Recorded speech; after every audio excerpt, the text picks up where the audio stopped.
Okay, hey guys, and welcome back to another video. Today it's a react to Ray's guide, Orgs 2.0, the forgotten promised upgrade to Star Citizen. Topic I'm extremely interested in EVE Online, like I've described to you guys, the reason I play Star Citizen. EVE Online has really great org mechanics or corporation mechanics like taxes, stuff like that. So I'm really looking forward to this video and excited to see what Ray's theory to it all will be. So, for those who don't know, I run an org called Shadow Moses, coming on 6 years now in the big chair, and running an org, it isn't easy. It's a part-time job, seriously. So, anyways, let's dig into it, see what Ray thinks. Daniel Raymond, the voice behind Ray's guide. In a recent video, I described the chat system as the most unloved feature because it had been neglected for so long. I talked about better in-game communications as one feature all org leaders had at the top of their list of desires. Now I'm going to turn to the rest, collectively known as Orgs 2.0. Practically from the start of the current support for organizations, CIG promised that there would be an Orgs 2. And for a while, both the original forums and on Spectrum, hardly a week would go by without some sort of thread about Orgs 2. But time, the understanding that single-player Squadron 42 applicable text had a priority, and a lack of consensus about what would actually be the features of Orgs 2 eventually caused it to be forgotten. I think we've seen it in the roadmap a few times and then it just vanished, right? Maybe I'm wrong. Because most of the suggestions were from org leaders talking about what would help them run their org. And since each of their orgs were different, so were their needs.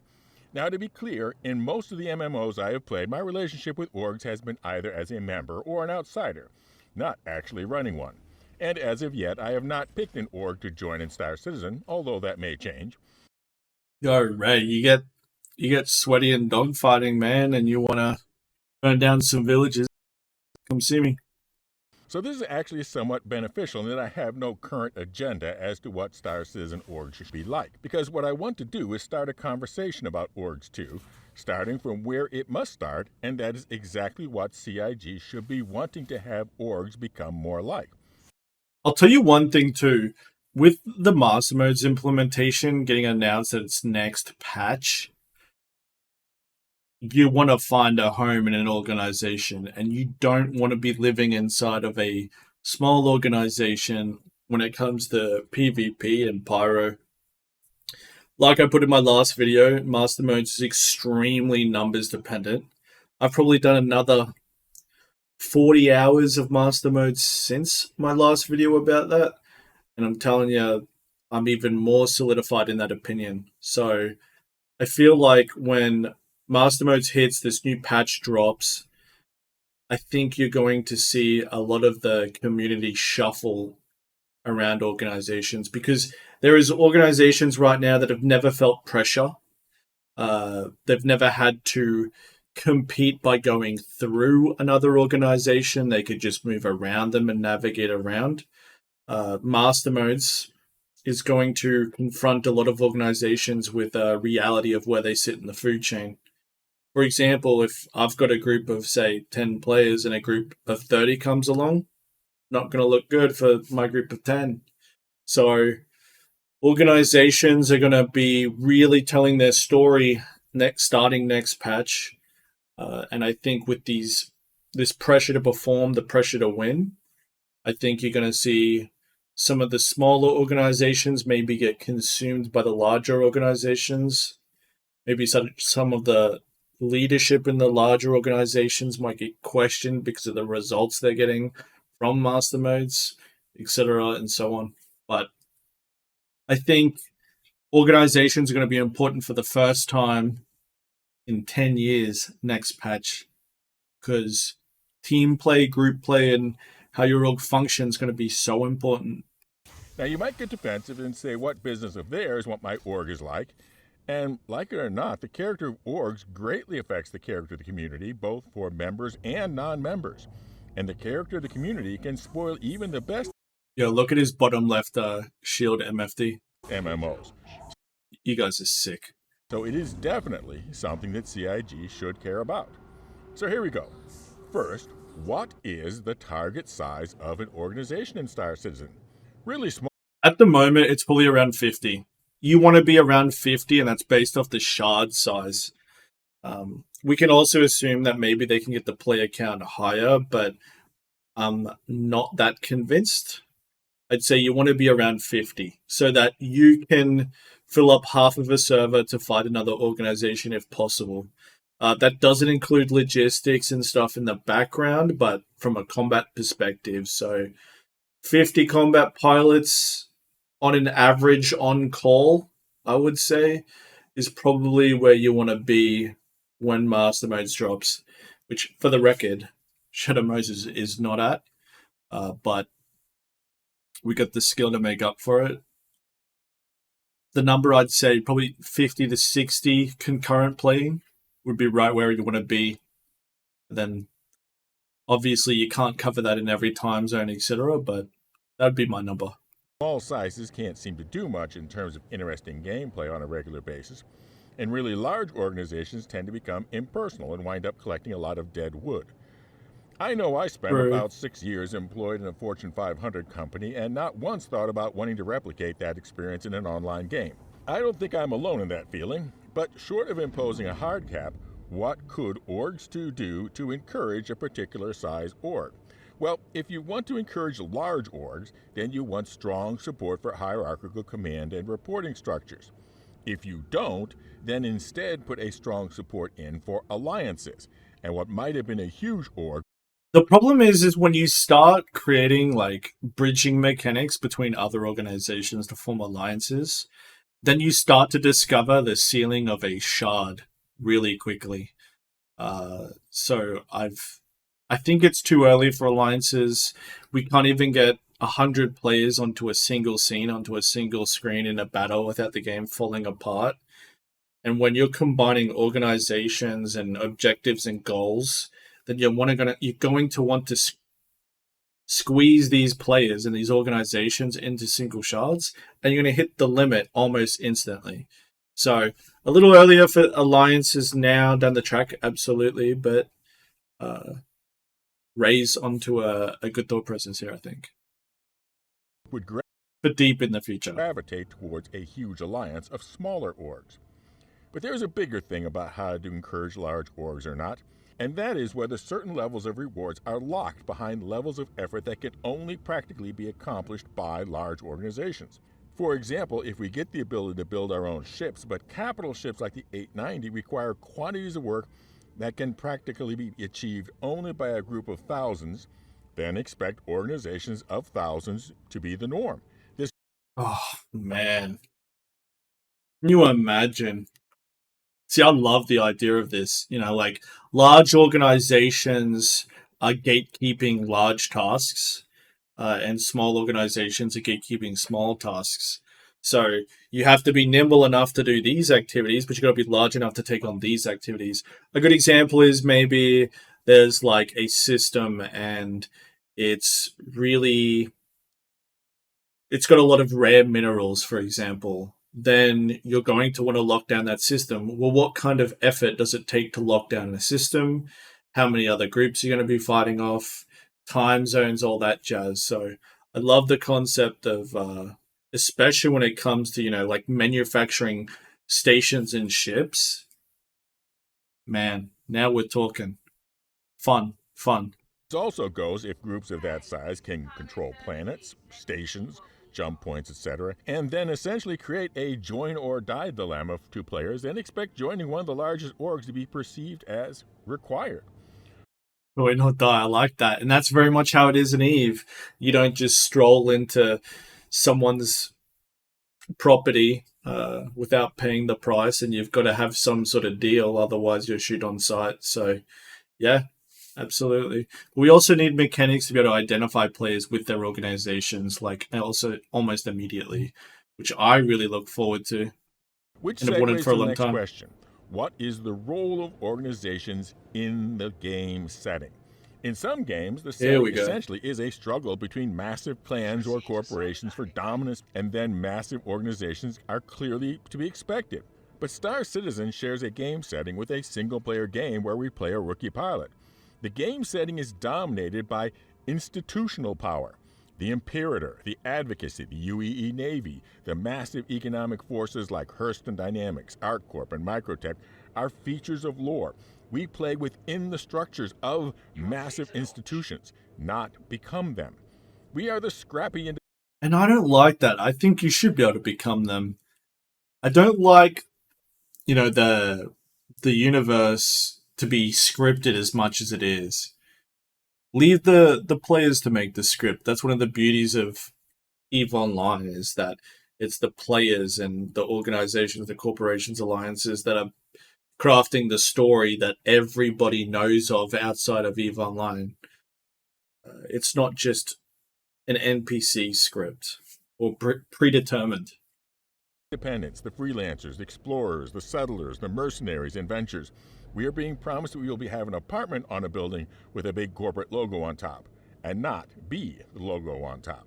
So then the third question, collective ownership or granted access. Is there literally an org fleet, org hangar, and org base? Or are these simply individual ships, etc., that the player grants rights for the org to use? I think it's safe to suspect that organization stations are coming. Like, as soon as they announced bases and base building, it's going to be a natural evolution of that, I think. But we're talking so far away. Obviously, the collective ownership allows the leadership to perform global fleet planning in much more detail and specificity. The individual granted access, on the other hand, has one clear advantage, and that is less messy divorces. You get upset at current org leadership, or conversely, they ban you, and you can leave and take your stuff with you, rather than having essentially nothing for all the work you put into the org. Similarly, if the org leader runs into financial problems, or just was a con man all along, they can only sell what they owned and donated. Now we're talking EVE Online, corporate espionage, spy stuff.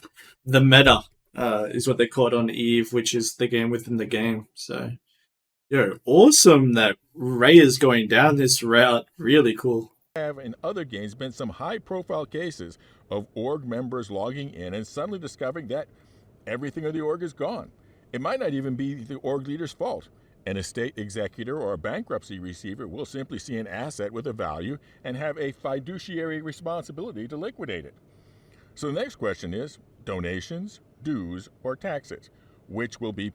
Taxes is a great way to run like corporations and organizations, because you can say tax all the mission and all of the commodities that they're selling, and start to pay for and naturally accumulate UEC to buy ships, to distribute weapons, armor kits, ship components, etc. So, yeah, I'm a big fan of a tax mechanic as soon as possible within organizations. Absolutely. Permitted. To clarify, donations are entirely voluntary and anonymous. Dues are presumed to be a certain amount, and the org leaders have the ability to monitor who has and hasn't paid their dues. But it needs to happen automatically. That's the thing. Like, the taxes, it can't just be role-played. It can't be organized separate to the game. It should just naturally occur. You're inside an organization. You pay the taxes on everything you do per the organization's settings, I think. And that's how it works in EVE. So, but awesome. And to take actions on their own, such as banning for non-payment. While taxes are automatically deducted anytime the player earns money at a rate the organization has set. Obviously, if part of the goal of the Orgs 2 system is to develop huge orgs with massive organization assets, then an automatic collection is a huge benefit over having to chase down individual dues payers one by one. So the presence or lack of automatic org fees is a big step in encouraging one scale of organizations or the other. Then there is the question of governing people, to reference the Hitchhiker's Guide to the Galaxy. The major problem, one of the major problems, for there are several, one of the many major problems with governing people is that of who you get to do it, or rather of who manages to get people to let them do it to them. By default, most orgs tend towards being monarchies, but that represents its own problems. To summarize, it is a well-known and much lamented fact that those people who most want to rule people are, ipso facto, those least suited to do it. The first of which are their decisions simply too large to feel comfortable with giving to one person. To summarize the summary, anyone who is capable of getting themselves made president should on no account be allowed to do the job. But even more so, what do you do when that person isn't available? At what point do you declare that the throne is vacant? Who makes that decision? Who decides who the next monarch is? And if there is no structure or any of this inside the game, how does CIG know whether they should allow a new account to have full rights to the org assets, or are they being duped into executing a coup? To summarize the summary of the summary, people are a problem. This could just be solved by player communities. If the org leader or whatever goes AFK, maybe uninstalls the game, whatever, then the organization's naturally going to fall apart. I don't think we need to make game mechanics to solve that issue. I think human beings and communities will themselves. Then the final consideration, org reputation. Or to put it another way, should you be known by the company you keep? The first question is, what should be the weight between personal and org reputation when they're not the same? Or should it be in some situations one predominates and other situations the other does? For example, you want to land at a place and we think, you're a fine guy, but your org has been prohibited, so sorry but denied. Which brings up another question. Who decides what is the reputation that the org is trying to achieve, and who decides? So maybe you could ban certain organizations from landing at your organization's station or their base. Maybe you could grant permissions at your base. Let's use bases because we know they're confirmed. But maybe you can put certain organizations on an allow list to get inside your base, and then certain organizations on a blacklist to not be able to get into your base, stuff like that. Maybe you're running some trade out of your base, etc. Yeah, cool. To kick somebody who is dragging down that reputation. And then what if that person is the monarch themselves? So anyhow, my goal here was to start, or perhaps restart, a discussion about what Orgs 2.0 should be like, beginning with what is the role of orgs in the verse that CIG should be supporting with Orgs 2.0. Not because CIG should dictate what your org is, but because orgs shape the community, and thus CIG has an interest in what sort of influence that is. And somewhat atypically for me, I'm going to, at least for now, not strongly advocate for one answer, because I've often followed lone wolf playstyles myself, and as some would say, don't really have a dog in this fight. But CIG is starting to work on systems, such as base building and more multi-crew ship functions, that will strongly affect and be affected by how organizations function in the game. So this is the right time for these discussions to be happening. Now for an update on our giveaways, we continue to make progress towards our goals of having the giveaway of the Zippies as... Man, wow. What a cool video. Yeah, good video. Good video. Yeah. I enjoyed it. Ray-based video. I'm actually going to reply a comment onto this. I really enjoyed it. Good stuff. I think EVE Online really has the blueprint for organizations and corporations, so those type of systems, but I'd be very skeptical to start talking alliance-based systems, so like systems that take care of multiple organizations. I think it's way too early for that, and the deciding factor is player count per shard, in my opinion. I think it is far too early to discuss that, but when it comes to organization mechanics, like you can fly with your organization tag so that people, when they scan you, they can see what org you belong to, what reputations you have, reputations that allow for access to stations in Stanton if you're criminal, or the opposite if you're in Pyro. Yeah, cool mechanics. And it helps organizations grow, which is a big issue. You know, everyone is running organizations, building organizations completely outside of the game. None of it exists inside of the game, and it's time it has. So, great video by Ray's Guide. I'll put it in the description. Based on... nice. A good take. Alright, dudes, I'll catch you guys in the next one.